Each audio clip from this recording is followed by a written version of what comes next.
Após a Revolução Russa de 1917, Lenin coloca em prática sua doutrina de expansão mundial do comunismo e, em 1920, estabelece as condições para a filiação ao Partido Comunista, entre elas a realização de amplas campanhas de agitação e propaganda nas organizações militares, principalmente no Exército. Em 25 de março de 1922, nasce o Partido Comunista do Brasil, o PCB. O novo partido aceitava as ordens diretas de Moscou. Em 1927, partindo da teoria à prática, o PCB criou uma frente única operária e iniciou um trabalho de infiltração nos quartéis, influenciando Luiz Carlos Prestes, capitão do Exército, a aderir ao comunismo, fato que se deu em março de 1931. Em abril de 1935, Prestes foi incumbido pela direção da Internacional Comunista de promover um levante armado no Brasil. O movimento tinha por objetivo derrubar o presidente Getúlio Vargas e tomar o poder. Liderados pela Aliança Nacional Libertadora, militares inclinados ao comunismo iniciaram a rebelião no dia 23 de novembro de 1935, dentro dos quartéis em várias partes do país.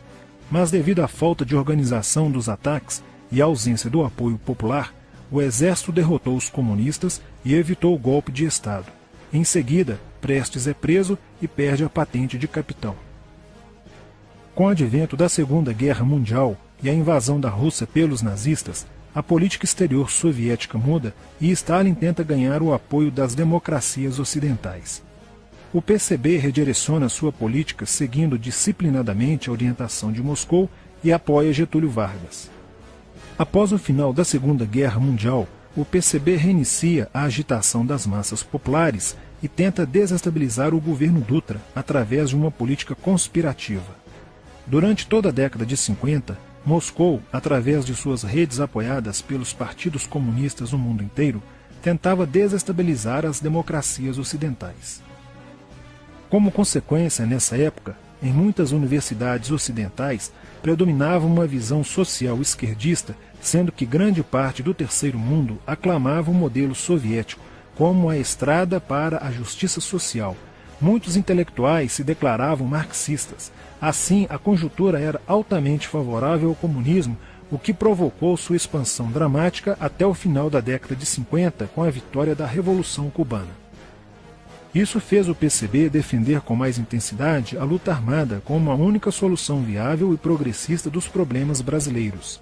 A União Soviética, destinada a aumentar o seu campo de influência no continente americano, despertou interesse pelo Brasil, um país de dimensões imensas, fronteiriço com quase todos os países da América do Sul, país estratégico no cenário mundial que poderia pender o fiel da balança para o lado comunista. Nos primeiros anos da década de 60, o Brasil passou a viver período de crescente instabilidade política, militar e institucional. Em 1961, Luiz Carlos Prestes encontrou-se com Nikita Khrushchev em Moscou para planejar a Revolução Agrária no Brasil. Neste mesmo ano, no governo de Jânio Quadros, o Partido Comunista Brasileiro enviou a Cuba, com apoio de Fidel Castro, dezenas de brasileiros para o treinamento político-militar, visando a preparação de quadros revolucionários para desencadear ações de guerrilha rural e urbana no Brasil. Os chineses também colaboraram para a tentativa de implantação do comunismo no Brasil, recebendo na Academia Militar de Pequim, em 1962, um primeiro contingente de brasileiros, visando a formação de quadros guerrilheiros para o movimento que viria a ser implantado na região do Araguaia. No Nordeste do Brasil, Francisco Julião organizava as ligas camponesas, com militantes treinados em Cuba. O apoio cubano concretizou-se no fornecimento de armas e dinheiro, além da compra de fazendas em Goiás, Acre, Bahia e Pernambuco, para funcionar como campos de treinamento. No dia 4 de dezembro de 1962, o jornal O Estado de São Paulo noticiou a descoberta e o desbaratamento de um campo de treinamento de guerrilha no estado de Goiás, em uma das 3 fazendas pertencentes às ligas camponesas. Enquanto isso, Goulart governava o país de uma forma pendular. Ora pendia para o lado dos comunistas, ora para o lado dos conservadores.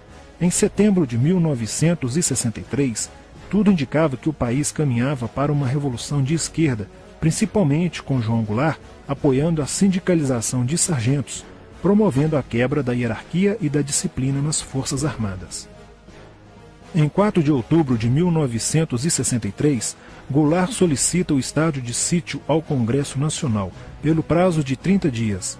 A manobra foi repelida pelo Congresso e João Goulart passou a conduzir ações no sentido de implementar o projeto golpista que desaguaria em um regime totalitário de esquerda. Insuflado e orientado por seu cunhado Leonel Brizola, pregava a necessidade de reformas de base e a implantação de uma república sindicalista. Controlando o aparelho sindical, o governo promovia o grevismo, a anarquia e o caos. O país passou a viver dias de intranquilidade, estagnação econômica e inflação descontrolada. Em meio à crescente radicalização do ambiente político, Leonel Brizola era a liderança que unificou as esquerdas na frente de mobilização popular, criando o grupo dos 11 companheiros para tomar o poder pela luta armada. Segundo Brizola, o grupo dos 11 seria a vanguarda avançada do movimento revolucionário, a exemplo da Guarda Vermelha da Revolução Socialista de 1917 na União Soviética. Alheio às críticas que lhe endereçavam militares e oposição civil, João Goulart e o PCB mantinham entendimentos constantes. No dia 13 de março de 1964, um comício realizado na Praça Central do Brasil, no Rio de Janeiro, ficou conhecido como a Comissão das Reformas. Mais de 100 mil pessoas participaram, pedindo a legalização do PCB e a entrega de armas ao povo para a luta armada. No palanque estavam João Goulart, Miguel Arraes e Leonel Brizola. No dia 19 de março aconteceu a primeira Marcha da Família com Deus pela Liberdade, que reuniu 800 mil pessoas em oposição ao comício do dia 13, em demonstração do descontentamento de grande parte da população com os rumos que tomava a situação nacional, principalmente devido à impressionante demonstração de força, o tom radical dos discursos de Arraes e Brizola e a profusão de cartazes com a foice e o martelo. Em 20 de março, apoiados por Brizola e pela CGT, a Associação dos Marinheiros e Fuzileiros Navais do Brasil reuniu-se declarando um motim, dando origem a vários outros movimentos rebeldes no interior das Forças Armadas. Realizou-se em Niterói, na sede do Sindicato dos Operários Navais, um congresso continental de solidariedade a Cuba, com a participação de delegações latino-americanas. Luiz Carlos Prestes manifestou o desejo de que o Brasil fosse a primeira nação da América do Sul a seguir o exemplo de Cuba, se tornando uma nação comunista.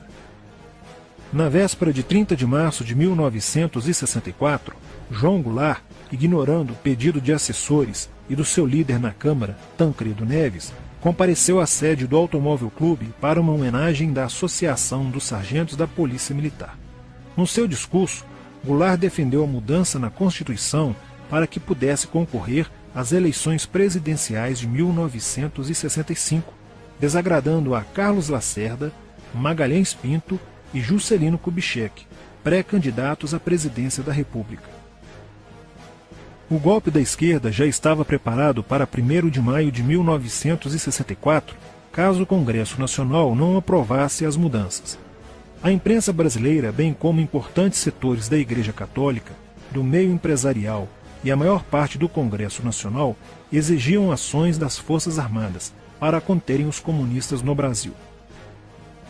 Ao final de março, jornais como o Globo, Jornal do Brasil, Correio da Manhã e Diário de Notícias pregaram abertamente a deposição do presidente João Goulart.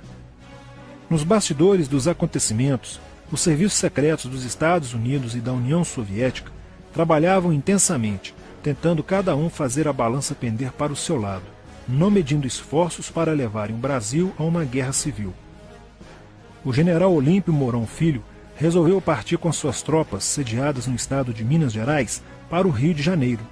O general Castelo Branco, ao saber disso, telefonou para Magalhães Pinto, governador de Minas Gerais, com o intuito de segurar o levante. O governador mineiro argumentou que, uma vez iniciada a revolução, seria um erro parar, pois alertaria as forças fiéis a Goulart, podendo agravar a situação. A falta de reação do governo Goulart e dos grupos que lhe davam apoio foi notável. Não se conseguiu articular uma reação armada por parte da esquerda. também fracassou uma greve geral proposta pelo Comando Geral dos Trabalhadores, em apoio ao governo. João Goulart, em busca de segurança, viajou no dia 1º de abril do Rio de Janeiro, onde se encontrava no momento da Revolução, para Brasília, e em seguida para Porto Alegre, onde Leonel Brizola tentava organizar a resistência.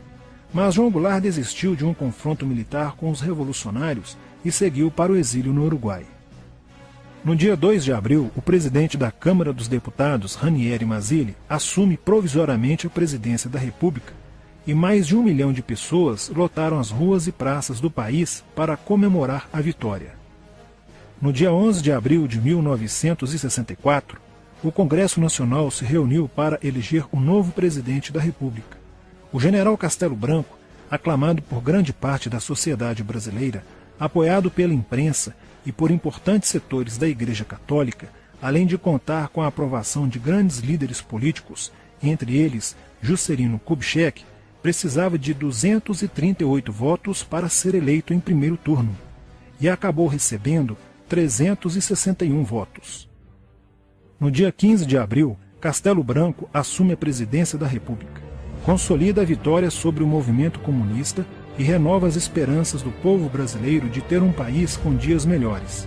Porém, a esquerda derrotada colocaria em cena, nos anos posteriores, Carlos Marighella, ideológico comunista e defensor da luta armada, que submeteria o povo brasileiro às ações mais obscuras da guerrilha, o terrorismo.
Em 1959, quando Fidel Castro anunciou ao mundo que sua revolução era comunista, passou a ser apoiado por Moscou.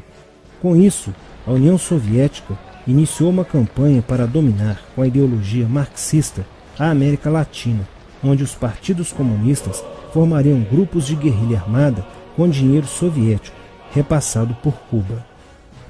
No Brasil, foram criadas 29 organizações guerrilheiras, onde Fidel Castro vislumbrou expandir sua revolução comunista.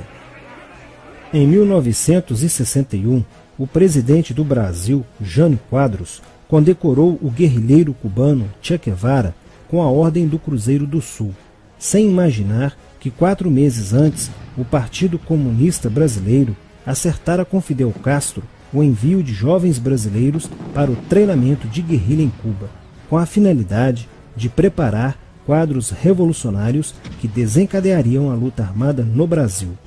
As ações armadas já existiam antes de 1964 no governo de João Goulart, através das Ligas Camponesas de Francisco Julião e do Grupo dos 11 de Leonel Brizola. Com a chegada ao poder, em 1964, do presidente Castelo Branco, centenas de comunistas e políticos de esquerda refugiaram-se no Uruguai, onde formariam a Frente Popular de Libertação, que a partir de 1965 empreenderia atos de sabotagem urbana e focos de guerrilha rural no Brasil, principalmente na Serra do Caparaó, cujos guerrilheiros, apoiados por Leonel Brizola, foram combatidos e vencidos por tropas da Polícia Militar de Minas Gerais. Em 1966, a esquerda brasileira, decidida a tomar o poder à força e em curto prazo, passou a adotar táticas terroristas como as que foram usadas pelo grupo guerrilheiro Ação Popular, que ao explodir uma bomba no saguão do Aeroporto Internacional de Guararapes, em Recife, matou o jornalista Edson Regis de Carvalho e o almirante Nelson Gomes Fernandes. A influência da Revolução Cubana passou a servir de modelo para muitos revolucionários como Carlos Marighella, do PCB, que em 1967 viajou a Cuba e participou de um evento sobre a propagação da luta armada no território brasileiro. De volta ao Brasil, em setembro de 1967, Marighella criou a Ação Libertadora Nacional, ALN, e começou a recrutar jovens brasileiros entre os estudantes que, depois de preparados ideologicamente, foram enviados a Cuba. Em 1968, com a chegada ao Brasil do primeiro contingente da ALN de guerrilheiros formados em Cuba, entrou em cena Carlos Lamarca, capitão do Exército e militante da Vanguarda Popular Revolucionária, VPR, que se uniu a Marighella e em janeiro de 1969 explodiu 50 quilos de dinamite no QG do 2º Exército, matando na explosão o soldado do Exército Mário Cosel Filho e ferindo 6 militares. E ainda, na cidade de São Paulo, os guerrilheiros avançaram com um veículo roubado e abordaram o capitão Chandler, do Exército dos Estados Unidos, que se encontrava no interior de um automóvel quando saía de sua residência.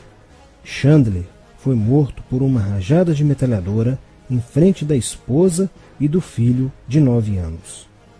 O Comando de Libertação Nacional, Colina, criado em Belo Horizonte no ano de 1968, executou na capital mineira vários assaltos a agências bancárias e atentados à bomba. Os guerrilheiros se reuniam durante as sessões de cinema no Cine Caiaca, localizado na área central de Belo Horizonte, para planejarem as ações de terror e guerrilha. A situação estava ficando caótica no país. Os guerrilheiros praticavam atentados à bomba nas grandes cidades, matando e ferindo vários inocentes, aumentando a insegurança e o medo da população, que passou a exigir ações imediatas do governo brasileiro para acabar com a violência praticada pela guerrilha. Atendendo ao clamor público para combater o terrorismo e a guerrilha com mais rigor, o presidente Costa e Silva editou o Ato Institucional número 5, AI-5, que previa o exílio e punições mais severas aos autores de atos de guerrilha terrorista praticados contra a população brasileira. Em desafio à nova medida do governo de proteção à sociedade, Carlos Marighella, em 1969, lançou o seu mini-manual do guerrilheiro urbano. Neste mesmo ano, só no Rio de Janeiro, a ALN, para aumentar os seus recursos financeiros, praticou 30 assaltos, sendo a maioria deles contra as agências bancárias. E ainda, em 1969, a ALN, juntamente com o movimento revolucionário 8 de outubro, o MR8, sequestrou o embaixador dos Estados Unidos, Charles Burke. O sequestro foi sugerido pelo guerrilheiro Franklin Martins. Os guerrilheiros exigiram a libertação de 15 presos políticos, dentre os quais se encontrava José Dirceu. A exigência foi prontamente atendida pelo governo militar.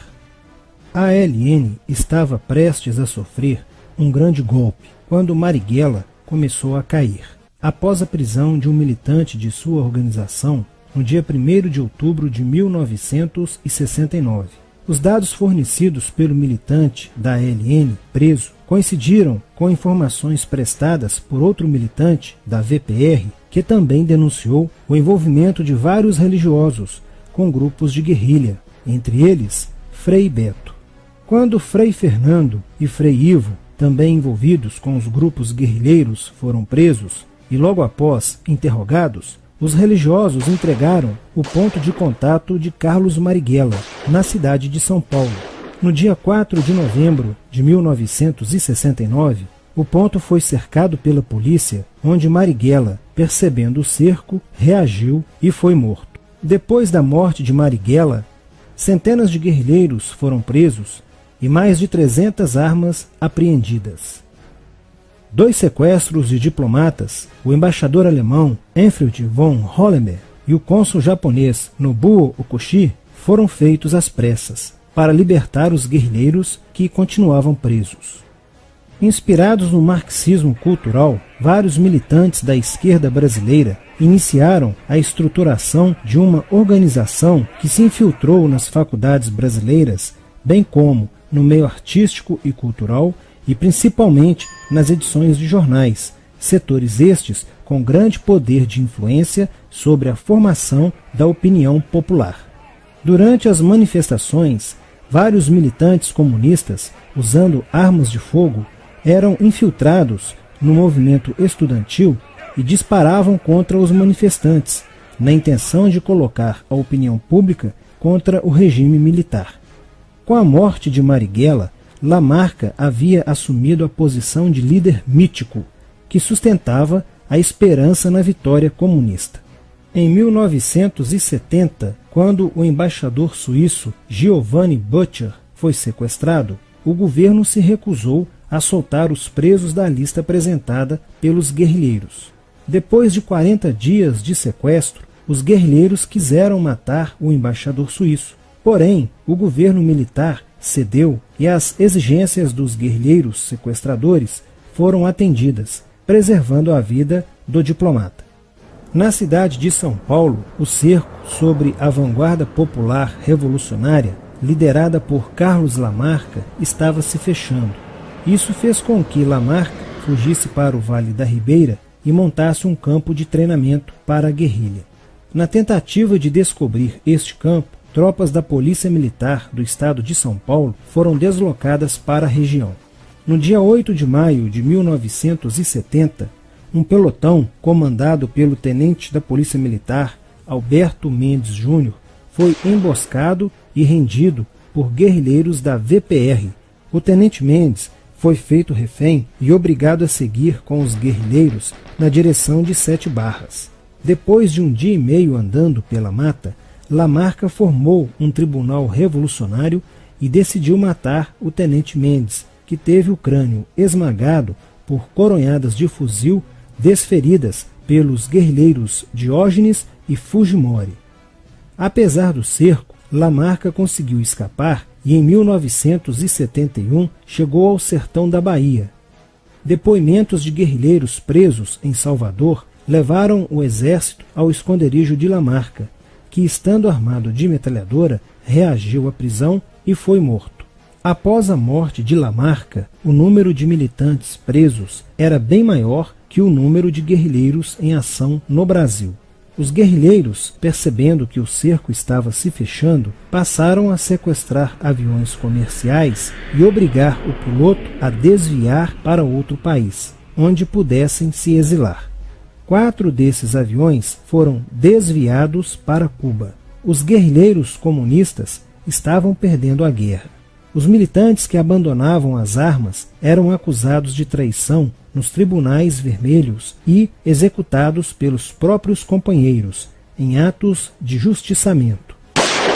Já no início de 1971, o PCdoB conduzia o trabalho de campo na região do Araguaia, na divisa entre os estados de Goiás, Pará e Maranhão, com a missão de implantar um núcleo guerrilheiro que tinha por objetivo fomentar uma revolução socialista, onde centenas de guerrilheiros já haviam se estabelecido há pelo menos 6 anos.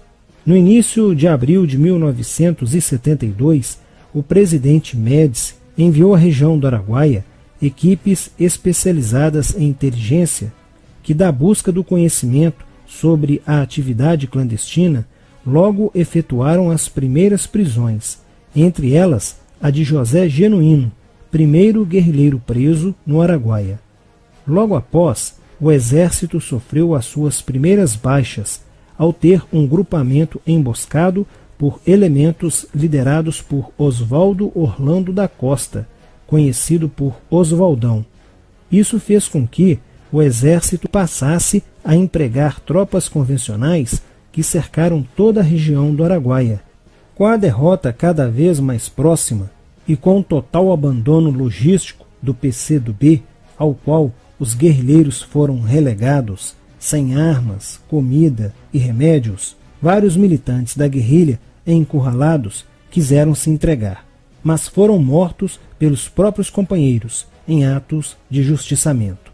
Após a morte de Oswaldão e o desmantelamento do comando militar da guerrilha, o cerco do exército se fechou sobre os rebeldes e vários guerrilheiros foram presos. Assim terminava o sonho da esquerda brasileira de transformar o Brasil em uma ditadura comunista. Mas a esquerda brasileira não desistiria de conquistar o poder e retornaria mais tarde com uma tática mais eficiente que a luta armada: o marxismo cultural.